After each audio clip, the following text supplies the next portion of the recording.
Oke semuanya, Assalamualaikum warahmatullahi wabarakatuh. Sekarang kita akan membahas kembali mengenai materi tentang CSS, yaitu positioning atau merubah posisi suatu elemen. Nah, oke. Jadi ini ada macam-macam position. Oke, sebelumnya kita bahas dulu. Kemarin kan kita sudah belajar merubah posisi menggunakan margin. Tapi kalau pakai margin, pasti elemen yang lain juga ikut keubah posisinya. Benar kan ya? Nah, jadi position ini akan merubah suatu elemen. Ya, kita akan bahas juga nanti bagaimana merubah merubah posisi elemen, tapi tidak merubah posisi elemen yang lainnya. Oke, nah jadi position itu ada sekitar 4 macam. Yang pertama itu dibagi jadi normal flow atau static flow. Nah, ini merupakan default behavior yang dimiliki elemen. Jadi semua elemen itu kebiasaan default-nya ya, default behavior-nya itu adalah normal flow atau biasa disebut juga static flow. Yang di mana setiap elemen yang blok, kemarin kita juga udah belajar, akan ditampilkan dalam baris baru ketika dibuat. Benar kan? Normalnya kan gitu kan, kalau elemen blok, kalau bikin dua elemen blok, contohnya list akan ditampilkan di baris selanjutnya. Nah, jadi sehingga setiap elemen blok itu selalu muncul di bawah dari elemen blok sebelumnya. Nah, itu normalnya ya. Walaupun ada ruang kosong di samping, nggak akan di sebelahnya ya. Seperti itu kan elemen blok. Lalu ada relative positioning. Nah, ini membuat elemen bisa pindah posisinya atas, kanan, kiri, bawah dari posisi semula, tapi eh, dari posisi seharusnya elemen tersebut berada gitu. Nah, kalau pakai relative position ini tidak akan mempengaruhi dari elemen sekitarnya karena sifatnya itu relatif. Nah, jadi dia akan dipindahin dari normal flow. Nah, nanti itu kayak diangkat. Ntar kita lihat contoh gambarnya ya. Habis itu ada absolute positioning. Nah, ini sama kayak relatif, dipindahin dari normal flow-nya. Nah, sehingga kita dapat memindahkan posisinya juga ke atas, kiri, kanan, bawah secara leluasa tanpa mengganggu elemen di sekitarnya. Nah, tapi kalau posisi relatif pada jendela browser dan induk elemen selama induk elemennya juga berada di luar normal flow kayak gitu. Terus terakhir ada fixed positioning. Nah, ini kayak absolute position, tapi posisinya relatif di jendela browser. Walaupun penggunanya itu scrolling ya, posisinya tetap ada di layar, nggak akan berubah. Jadi kayak nempel gitu di browsernya. Contoh kita lihat. Ini ada perbedaan static flow sama non-static flow. Kalau masih bingung ya.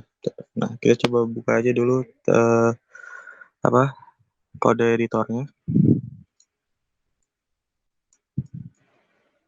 Nah, ini udah ada beberapa nih udah dibuatkan. Kita buka dulu deh satu-satu. Nah, ini ada contoh dari kalau misalkan kita memakai kayak kita coba buka dulu. Ini sebenarnya contoh dari normal flow yang defaultnya. Kita coba opening browser. Nah, ini kurang satu nih. First background color, second, third. Ya udah benar kok. Kalau lagi nggak ada ya.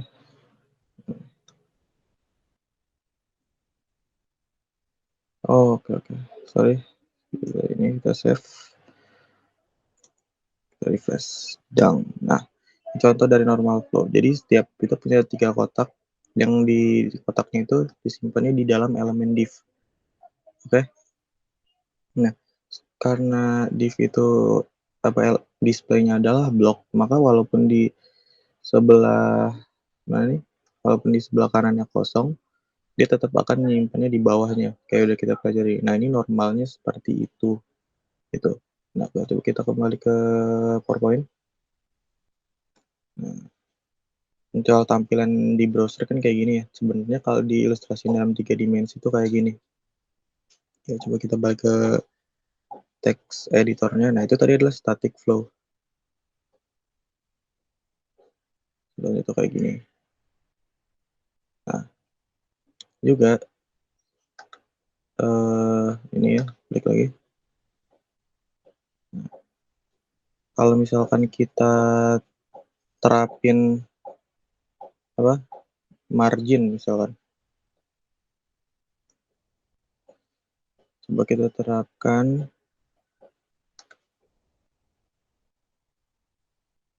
contoh margin ya.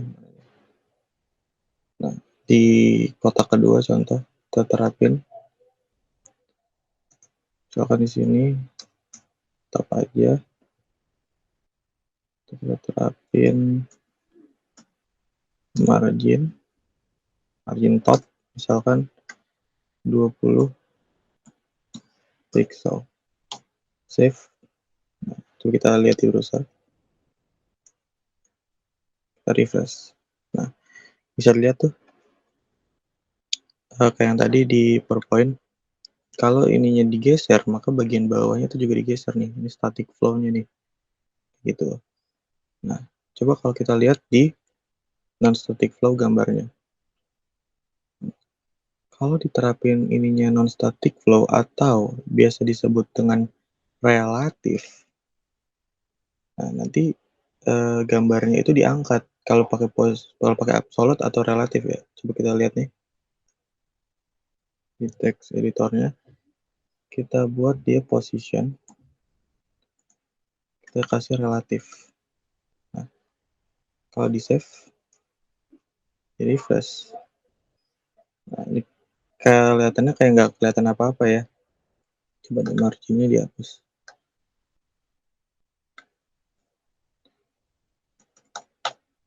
save, refresh. Kelihatannya nggak kayak ada apa-apa ya, tapi sebenarnya itu tuh diangkat sama browsernya gitu. Jadi kalau tampilan 2 dimensi emang nggak kelihatan, tapi kalau dalam 3 dimensi ini sebenarnya diangkat. Jadi dia bisa gerak bebas kemana aja tanpa ngeganggu elemen lainnya. Nah, contohnya kayak gitu. Nah, oke, sekarang kita bahas lebih dalam lagi tentang normal flow, yaitu tadi contoh sederhananya. Nih, kalau dalam normal flow, setiap elemen blok itu kan ditempatkan di bawah elemen sebelumnya, seperti tadi dibilang. Karena ini merupakan cara standar browser, ya standar browser memperlakukan HTML. Kita tuh nggak perlu netapin nilai property position normal ya.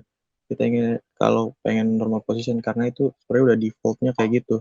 Dan perilaku sintaksnya ini ditetapkan pun jadi nilai statik. Terus relative position, oh ya selalu normal position tadi ada ini ya. Nah, up. Ya, iya. Nah, ini normal position contohnya.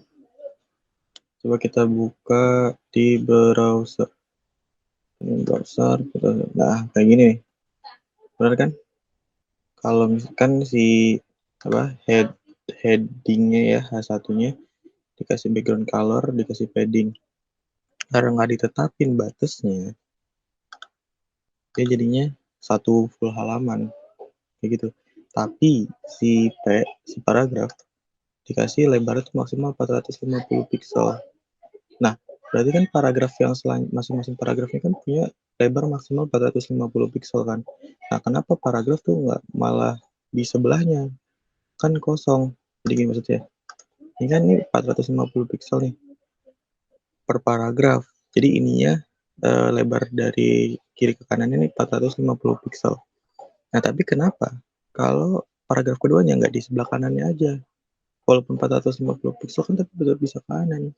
Nah, itu disebut juga tadi displaynya block. Ya, makanya kayak gitu. Oke, selanjutnya kita coba buka si normal flow, sekarang relative positioning. Nah, kalau yang kayak kita tahu sebelumnya ya, kalau relatif itu kan properti diterapinnya pada property position. Kita dapat melakukan perpindahan ke atas, kanan, kiri, bawah. Nah, perpindahan posisi yang dilakukan tidak akan berpengaruh terhadap posisi elemen sekitarnya karena relatif positioning. Karena tadi di ilustrasinya kayak diangkat. Elemen tersebut akan dipindahkan ya di normal flow-nya, jadi dipindahin dari normal flow-nya gitu kan. Normal flow-nya itu misalkan itu jadi diangkat gitu. Untuk menggunakan relative positioning kita tetapkan nilai relatif pada property position. Kita tadi udah jelasin. Oke, coba kita balik ke text editor. Saya udah punya ininya, contoh relative positioning. Itu Coba kita langsung buka aja di browser, ini browser. Nah, ini nih, lihat nih, paragraf keduanya diterapin nih. Berarti ya, posisinya relatif dari atas 10 pixel. Berarti dari atas tuh dari kalian ini paragraf kedua ya, berarti dari paragraf pertama kalian dikasih jarak ke atas 10 pixel, maka dia ke bawah. Terus dikasih kiri, maka digesernya ke kanan karena di kirinya dikasih 100 pixel. Nah, ini jadinya dia apa? Jadinya dia ngerubah si paragraf 2-nya tanpa ngerubah paragraf yang di sekitarnya.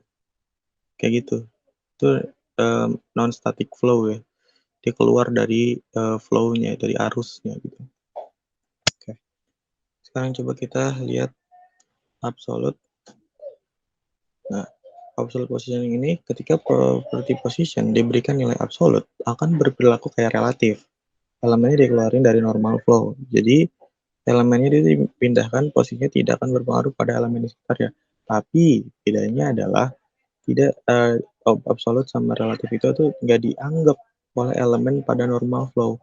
Akibatnya lokasi awal elemen yang diberikan nilai absolute akan ditempati oleh elemen di bawahnya.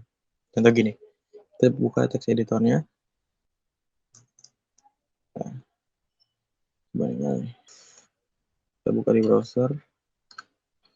Nah, tuh kayak gini. Kalau kan si ini, lihat ini. Si H1-nya dikasih kelas absolute. Nah, absolute itu adalah posisinya absolute. Eh, di atasnya 0, ke kirinya 500 pixel. Nah, jadinya dia kan kalau misalkan kayak relatif, walaupun nanti dia digeser jauh ke sini, elemen yang di bawah itu nggak akan naik karena masih dianggap ada dari si parentnya itu. Tapi kalau absolute, kalau dia udah keluar ke kanan gini, nanti elemen yang di bawahnya akan otomatis langsung naik ke atas. Kenapa? Karena udah nggak dianggap lagi si H1-nya itu. Jadi sebenarnya absolute itu lebih bebas sih. Cuma elemen yang di bawah itu nganggapnya nggak ada, makanya jadi naik kayak gitu. Terus lagi fixed positioning. Ini merupakan absolute position, tapi selalu relatif pada jendela browser. Ya kayak tadi dibilang, walaupun pengguna itu scrolling, posisinya itu akan tetap nampak pada posisi di layar. Itu sangat-sangat relatif ya. Walaupun browsernya digeser kanan kiri ini, tetap dia akan nempel di browsernya gitu. Contohnya kayak gini. Kita buka relative position, fixed position, sorry. Kita coba buka di browser. Open in browser. Nah, lihat dulu. Ini kan kasih fixed position itu si H3-nya nih. Lorem ipsum bla bla bla bla. Nah, lihat dulu di browsernya. Ya, jadi nempel karena dikasih top 0 dan left 0 jadi nempel di kiri. Kelihatannya biasa aja kan. Terus sebenarnya kalau browsernya di scroll, kita perbesar. Nah, walaupun browser di scroll gini, tuh dia tetap nempel di atas ya. Jadi relatif fix gitu. Posisinya tuh ya udah di situ ya fix gitu. Oke, terima kasih. Selamat nonton. Kurang lebih mohon maaf. Wassalamualaikum warahmatullahi wabarakatuh.